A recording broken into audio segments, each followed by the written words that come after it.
कि मुझ में लाख खामियां हैं माफ कीजिए, कि मुझ में लाख खामियां हैं माफ कीजिए, पर जनाब कभी अपना आईना भी तो साफ कीजिए।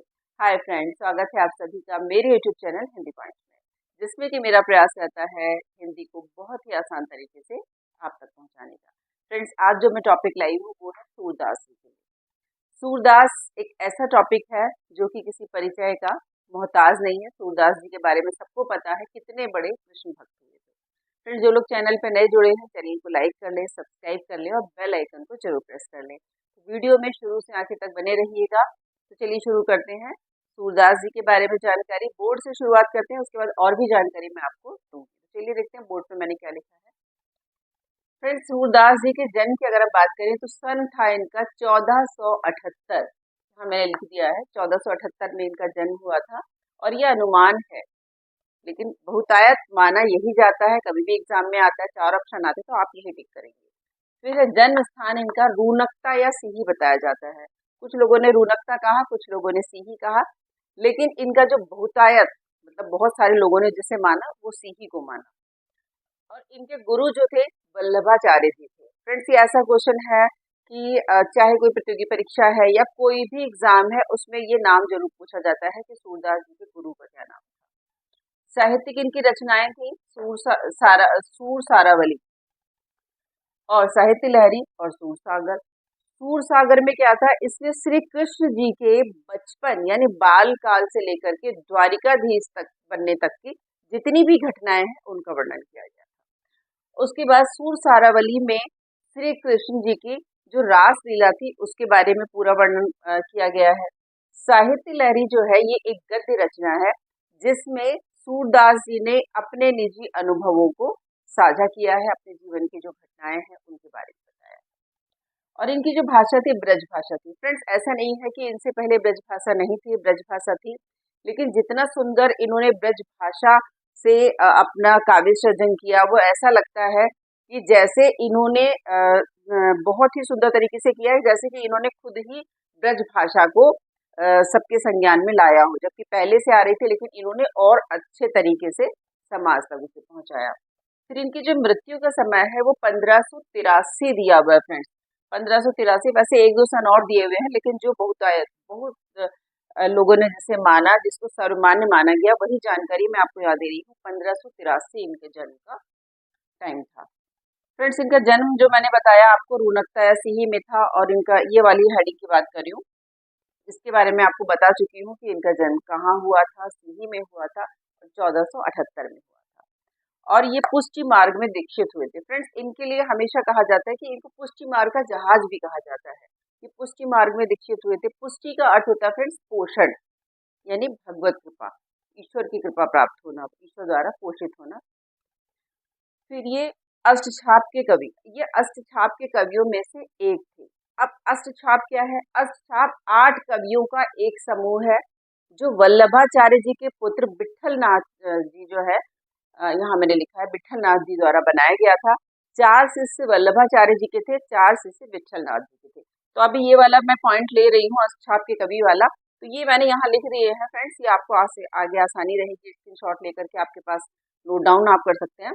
तो देखिए, अष्टछाप के कवि जो वल्लभाचार्य जी थे उनके 4 शिष्य थे, तो ये 8 कवि हो गए, तो इन्हें अष्टछाप के कवि कहा गया। सूरदास थे, परमानंद दास थे, कुंभन दास थे और कृष्णदास थे। ये 4 जो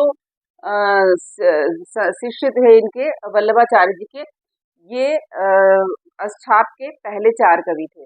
और विठलनाथ जी के जो थे वो नंदन दास, चतुर्भुज दास, गोविंद स्वामी और छीत स्वामी, 4 शिष्य इनके थे। फिर इनके नाम याद करना भी बहुत ही सरल तरीके से हम लोग इनका नाम भी याद कर सकते हैं। देखिए, ज्यादातर क्या है, जो ऊपर वल्लभाचार्य जी के शिष्य हैं सबके नाम के पीछे दास लगा हुआ है। सूरदास, परमानंद दास, कुंभन दास, कृष्णदास। देखिए, मुझे तो याद भी हो गया आपको एक्सप्लेन करते करते। फिर उसके बाद विठलनाथ के साथ क्या है, नंदन दास। अब इसमें एक चतुर्भुज दास आए हैं, तो ये कंफ्यूज मत होना, यहाँ पे केवल चतुर्भुज दास जो है वो विठलनाथ जी के एक शिष्य थे। गोविंद स्वामी, छीत स्वामी, तो गोविंद स्वामी, छीत स्वामी 2 ऐसे याद हो जाएंगे आपको, नंदन दास और चतुर्भुज दास ऐसे आपको ऐसे याद हो जाएंगे। लेकिन सूरदास, परमानंद दास, कुंभन दास, कृष्णदास, इनको याद करने की सरल ट्रिक क्या है कि वल्लभाचार्य जी के शिष्य थे सूरदास। सूरदास सबको वैसे ही याद हो गए। परमानंद दास, सूरदास के बाद आप याद रखिएगा, और कुंभन दास और कृष्णदास एक साथ क का आ रहा है तो आपको वैसे ही याद हो जाएगा। तो इस तरीके से 8 नाम भी आपको याद हो जाएंगे, क्योंकि फ्रेंड्स ये एग्जाम में अक्सर क्वेश्चन आते हैं वल्लभाचार्य जी के शिष्यों के नाम और विठलनाथ जी के। तो इनके नाम हमें याद होने चाहिए कि कौन सा शिष्य कौन से गुरु का है। तो ये वाला टॉपिक क्लियर हुआ। फिर कृष्ण भक्ति काव्य के प्रवर्तक, ये किसके प्रवर्तक थे? कृष्ण भक्ति काव्य के प्रवर्तक थे। इन्होंने कृष्ण भक्ति का इतना सुंदर चित्रण किया जैसा अन्यत्र हमें मिलता ही नहीं है, उसके प्रवर्तक भी ये कहे जाते हैं। फिर इनकी रचनाएं हैं। रचनाएं जैसे मैं अभी आपको पूरा एक्सप्लेन कर चुकी हूँ कि साहित्य लहरी क्या है, सूर सागर क्या है, या फिर सूर सारावली क्या है, इसके बारे में एक्सप्लेन कर चुकी हूँ। फिर इनके जो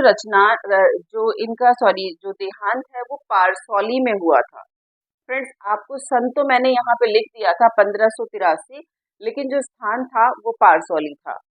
और इनकी जो जानकारी मिलती है सूरदास जी के बारे में, हमें जो जानकारी मिलती है फ्रेंड्स, वो भक्तमाल और 84 वैष्णव की वार्ता में और आईने अकबरी में मिलती है। भक्तमाल में भी मिलती है, उसमें भी इनका जिक्र होता है, और 84 वैष्णव की वार्ता और आईने अकबरी में भी इनका कहीं कहीं जिक्र मिलता है, हमें पता चलता है। लेकिन एक मुंशियात अफरियात करके है अबू फजल का, उसमें भी इनका जिक्र मिलता है, लेकिन उसमें जिस सूरदास जी का वर्णन मतलब जिक्र हुआ है वो बनारस के रहने वाले माने जाते हैं, तो उसको मैंने यहाँ नहीं लिखा है। फिर देखिए उसके बाद इनके पिता का नाम भी रह गया था फ्रेंड्स, वो मैंने यहाँ लिखा है। इनके पिता का नाम था रामदास सारस्वत। ये एक ब्राह्मण परिवार में इन्होंने जन्म लिया था, सारस्वत परिवार में। पिता का नाम था रामदास सारस्वत और ये एक प्रसिद्ध गायक थे। फ्रेंड्स ये छोटे छोटे से क्वेश्चन हैं जो हमेशा निकलते ही हैं कि पिता क्या करते थे या पिता का नाम क्या था, तो मैंने यहाँ सारी जानकारी लिखी है। फिर है माता का नाम इनका जमुना दास था। ये माता पिता के नाम तो फ्रेंड जरूर ही याद रखने चाहिए, कभी भूलने ही नहीं चाहिए, हमेशा फिंगर टिप्स पे याद होने चाहिए। चाहे कोई भी एग्जाम हो, प्रतियोगी परीक्षा हो या आपके बोर्ड्स के एग्जाम हो, तो ये क्वेश्चन आ जाता है। तो देखिए एक बार क्या होता है, मथुरा में तुलसीदास जी से इनकी भेंट होती है। अब जब इनकी मथुरा में तुलसीदास जी से भेंट होती है तो ये सूरदास जी से तुलसीदास जी इतना प्रभावित होते हैं। क्यों प्रभावित होते हैं?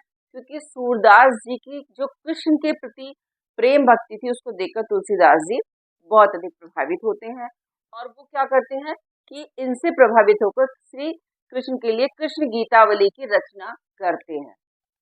तो सूरदास जी के द्वारा जब संपर्क में आकर तुलसीदास जी द्वारा रचना की गई थी श्री कृष्ण गीतावली की, तो ये भी कहा यही जाता है कि वो श्री कृष्ण की भक्ति जो सूरदास जी के मन में थी उसको देख करके तुलसीदास जी के मन में भी प्रेरणा आई और उन्होंने इसकी रचना की।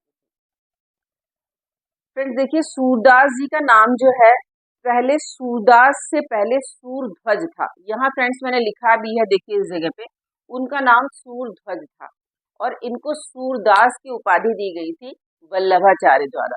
देखो मैंने यहाँ लिखा भी है, इनको उपाधि उनके गुरु वल्लभाचार्य द्वारा दी गई थी। इनका नाम सूरध्वज था, सूरदास इनको इनके गुरु द्वारा दी गई थी। अब देखिए वल्लभाचार्य जी से इनकी भेंट कहाँ हुई है, मैंने यहाँ लिख दिया है, आप बाद में स्क्रीनशॉट लीजिएगा।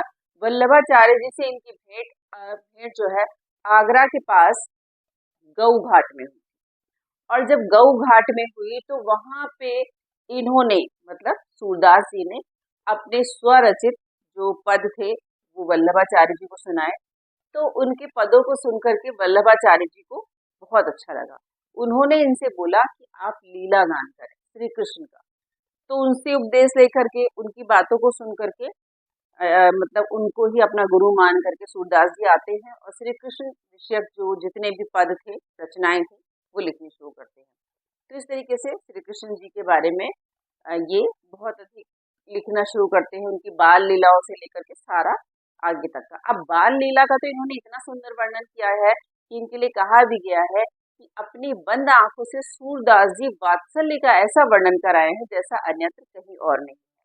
बंद आंखों से मतलब कि नेत्रहीन थे, और उन्होंने इतना सुंदर वर्णन माता यशोदा और कृष्ण जी का किया है। फ्रेंड्स इनके लिए ये कहा जाता है कि सूरदास जी जन्मांध नहीं थे। बल्कि इन्होंने बाद में इनके मन में कोई इतनी अधिक पीड़ा थी जिसके अंतर्द्वंद के चलते इन्होंने अपनी आंखें खुद फोड़ ली थी, ऐसा भी कहा जाता है। और आगे एक जगह ये भी कहा जाता है कि इनकी जो आंखें हैं या इनकी जो रोशनी थी आंखों की, वो समय के साथ अपने आप चली गई थी। तो फ्रेंड्स, बहुत हद तक ये माना भी जा सकता है कि जन्मांध नहीं थे, क्योंकि इनके काव्य में जो प्रकृति का वर्णन है और जो मानव जीवन के मूल्यों का वर्णन है, जो वात्सल्य का वर्णन है, वो एक नेत्रहीन कर ही नहीं सकता। तो इसको ज़्यादातर तो जितने भी विद्वान हैं, जितनी भी मैंने जो नॉलेज अपने पास इकट्ठी की, तरह-तरह से मैंने बुक्स से रीडिंग करी और जगह से करी, तो मुझे यही समझ में आया कि ये जन्मांध नहीं थे, बल्कि बाद में इनके नेत्रों की जो ज्योति है, वो चली गई। फ्रेंड्स, तो सूरदास जी के बारे में आपने जानकारी ली। और एक चीज़ मैं और बताना चाहूँगी, पुष्टि मार्ग में दीक्षित थे मैंने बताया था, और ये शुद्धाद्वैत था, इनका जो द्वैत मत था, शुद्धाद्वैत था। तो सूरदास जी के बारे में आज आपको कैसी जानकारी लगी, और आपके कमेंट्स और आपके लाइक्स आते रहेंगे तो मुझे खुद भी पता चल जाता है कि आपको वीडियो कैसा लगा। तो वीडियो में आपको किस तरीके की और वीडियो चाहिए, मुझे इसी वीडियो में जाकर के बताइएगा। किस टॉपिक पे वीडियो आप देखना चाहते हैं, किसी पर्टिकुलर टॉपिक कोई जैसे बोर्ड के एग्जाम आ रहे हैं, पीछे एक बच्चे का कमेंट आया था कि मैम आत्मकथा के ऊपर वीडियो बना दीजिए, तो मैंने बनाया था। अगर ऐसे अभी भी कोई 10th का 12th का बच्चा कोई सोच रहा है, तो मुझे कमेंट सेक्शन में जाके कमेंट करें, तो मैं ज़रूर ही बना दूंगी।